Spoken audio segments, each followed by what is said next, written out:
At ayan po ay isang napakagandang umaga po sa ating lahat. Bureau of Fire and Protection. Ang ating mga kasama ay si Fire Officer 1, Jean B. Laylay. Ma'am, magpakilala at bumati po tayo sa ating masugid na mga tagapanood. Magandang umaga po. Ako po si Gina. Jean FO1, Jean B. Laylay. On behalf of the City Fire Marshal, Senior Superintendent Michael C. Castillo, I was sent by him to discuss some of the fire safety tips and also our activities that we conducted. Third quarter National Simultaneous Earthquake Drill, which was being participated by the Police Regional Office, Region 2, and also the SM Downtown, sir. And yes po, alam naman po natin na itong mga nangyayari sa atin na hindi ka nais-nais ay meron rin tayong responsibilidad dito. Sir, we conducted the third National Simultaneous Drill, and we are one of the evaluator on the said activity, sir. Actually, sir, they executed the best drill naman compared last year because makita po namin together with the participating agencies, which is the Office of the Civil Defense, na meron po pagkakaiba po yung drill nila kumpara nung last na drill po nila. Okay, sir. Ang earthquake drill po kasi, as you notice, we oftenly conducted earthquake drill. Why? What is the importance of conducting earthquake drill? Sir, the importance of earthquake drill is to react. We must react quickly because in an earthquake, we only have a seconds to save or to protect our lives. Yes ma'am, sabi nyo nga, parang hindi lang pang sunog ang BFP parang pang emergency disaster risk din pang earthquake rin at pang EMS, tama ba ma'am? Yes sir, kasi mandato po namin, one of our vision is to respond to man-made and natural disasters. And we all know that earthquake is a disaster. So we are also mandated to respond on that such disaster. Yes ma'am, ay tungkol naman dito sa ating fire and safety tip. One of the safety tips which I could mention for today, sir, is dapat i-avoid natin yung overloading. Dapat, kasi mostly, one of the cause ng sunog natin is overloading. We go beyond the programmable ampillage na meron ang ating saksakan. Kaya, yun ang mga sanhi ng sunog po. Isa po is, we tend to leave unattended lighted candles po. Ang ginagawa po ng Bureau of Fire Protection is, we conduct lectures regarding fire safety tips. And after that, upon the evaluation of our lecture, we also conduct fire drill and then earthquake drills, just to test kung gaano naintindihan ng mga listener namin. Yes ma'am, itong lecture ba na ito ma'am, libre ba ito or may babayaran na yung gustong magpa-avail ng emergency training para at the meantime pwede rin silang makatulong or pwede rin silang maging kasanggan ng ating mga kasamahan sa pamatay sunog? Ito sir, libre lang po ito na serbisyo ng Bureau of Fire Protection po. Ma'am, what do you think? Ang sunog ba dito sa syudad ng Tugigaraw ay tumaas or bumaba kumpara nung nakaraang taon? As of the moment po, bumaba naman po yung sunog kasi nga doon namin na-test na effective yung information dissemination namin sa publiko kasi nga yung number of fire incidents po natin sa Tugigaraw po is bumaba po. Yan naman po ay napakagandang balita ma'am, no? Napaka-good vibes naman na balita. So ibig sabihin, ang Tugigaraw, fire ready. Pero sa tingin natin ma'am, earthquake ready ba ang Tugigaraw? Dahil nga ay parang sa schools, kailangan din natin malaman yung back cover and hold ma'am, di ba? Yes sir. Yung mga schools na po natin sir is aware na po sila sa mga activities natin, so they are also requesting us to conduct earthquake drill in their schools, in their respective schools. So, ang mga bata po natin, sir, is alam na po nila ang gagawin nila kung magkaroon man tayo ng earthquake or fire incidents po. They are already aware kung ano po yung mga response po nila doon. Kasi sabi ko nga kanina, we are conducting lectures regarding fire and earthquake po.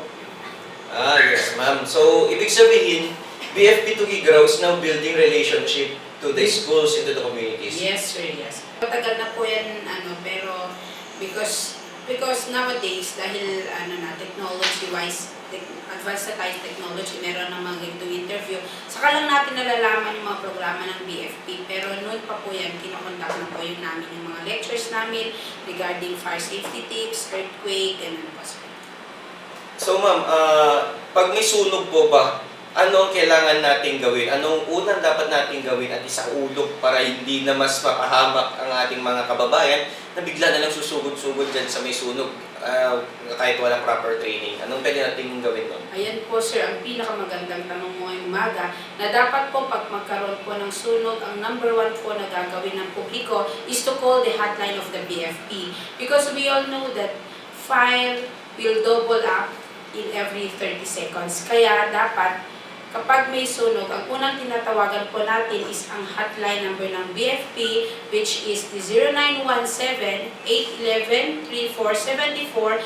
And if you are near Don Domingo, I have also the hotline of Don Domingo, which is 0917-1205-418. Ayan, yan, public service tayo ma'am. Pero itong trabaho natin na BFP ay parang lubhang napaka-dangerous, mga panganib, diba? Kasi susugod-sugod ka ng apoy. Kailangan bang magkaroon ng training, ma'am, ang isang tao bago makaresponde o makaapula ng nagangalit na sunog? Yes, sir. To be a fulfilled firefighter, you have to undergo 6 months training sa... Rigid. Yes, sir. Rigid po yan. On how to hold the nozzle, on how to fight fire. Meron po kaming 6 months training po sa Health at Calamba, Laguna po, sir.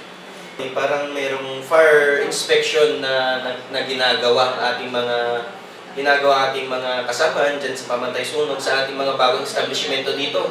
Lalo-lalo na yung malalaki. Bakit kailangan natin magkaroon ng fire inspection or mandato ba ito or talagang kailangan itong gawin? Sir, it is mandated in the Republic Act 9514, which is the Fire Code of the Philippines 2008, na dapat ang building na pinapatayo, nag-undergo po siya yan ng inspection po ng fire for the building to become safe. Kasi chinecheck po namin yung mga fire suppressant po nila, fire exit, for the occupants to be safe po, sir. Siyempre ma'am, congested naman na tayo, pero itong kalsada ba natin, siyempre naging tampuhan rin ng galit ito nung minsan may sunog dyan. Bakit po parang sinasabi nila mabagal ang responde, or in fact, ang bilis-bilis na parang lumilipad na yung patakbo ng ating mga bumbero? Bakit parang ganun ma'am? Is it because of traffic? No, that is one reason, sir, yung traffic. Kasi we all know, considering the attitudes of our tricycle drivers. Yes. Kahit nag-signal na kami ng emergency, minsan they tend to block our ways. But then and again, minsan ang mga community, they don't know the hotline number of the BFP. So the first person that they call is maybe yung kakilala nila, mga ganon na tao lang. Hindi nila dinadiretso sa BFP. And yes. Sabi ko nga kanina na in every 30 seconds, the fire will double up. Kaya yan po ang kahalaga ng aming hotline numbers na dapat po isave nila sa kanilang mga cellphone. Para pagdating ng sakuna, pagdating ng fire incidents po na yan, ang BFP po, numero po ng BFP, ang una nilang tinatawagan po. Kasi in fire po, time is of the essence po. Yes, kung sa police, buhay, ito naman property and life, ma'am, tama diba? We save lives and property. Yes. Pwede ba silang mag-training or mag-undergo with or 2 days, 3 days ng training, ma'am, no, for suppression? Oh yes sir. Actually po, nagre-request po kami ng fire brigade para sila po sana yung unang, kasi kung sila po yung unang responders natin habang dumadating po ang mga BFP. Kaya we are inviting yung mga barangay officials natin na dapat mag-conduct tayo ng training sa mga barangay tanods, ganun po sir, para safe po yung community. So, ibig sabihin, ma'am, pag nakapagpa-training na sila, pag meron ng sunog, pwede rin silang rumisponde or umaksyon kaagad kung malapit sila doon sa lugar na yun? Pwede din sir, kasi nga sabi ko nga sa inyo, kapag fully equipped kayo sa knowledge ng pag-apula ng apoy, pwede na po kayo unang responders po dyan habang tumadarating pa rin po ang mga BFP po. Bilang isang fire officer ng Tugiga Reservoir Station. Ang importante po lang sabihin ko is yung hotline number po namin, huwag niyo pong kalimutan.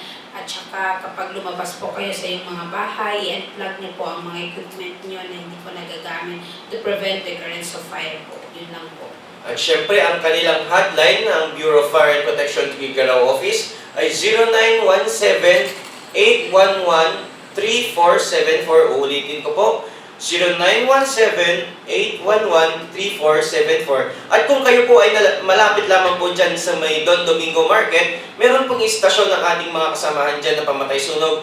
May cellphone number silang 0917-1205-418. Our City Fire Marshal, Fire Superintendent Michael C. Castillo, and also to our Regional Director, Fire Senior Superintendent George D. Farinas, sir. At yan po ating nakasama ngayon ang ating mga pamatay sunog. Sa ating mga kapatid dyan na mga motorista, kung meron man tayong nakita mga ambulansya, fire truck at lalo na ng mga pulis na magkakasunod, no?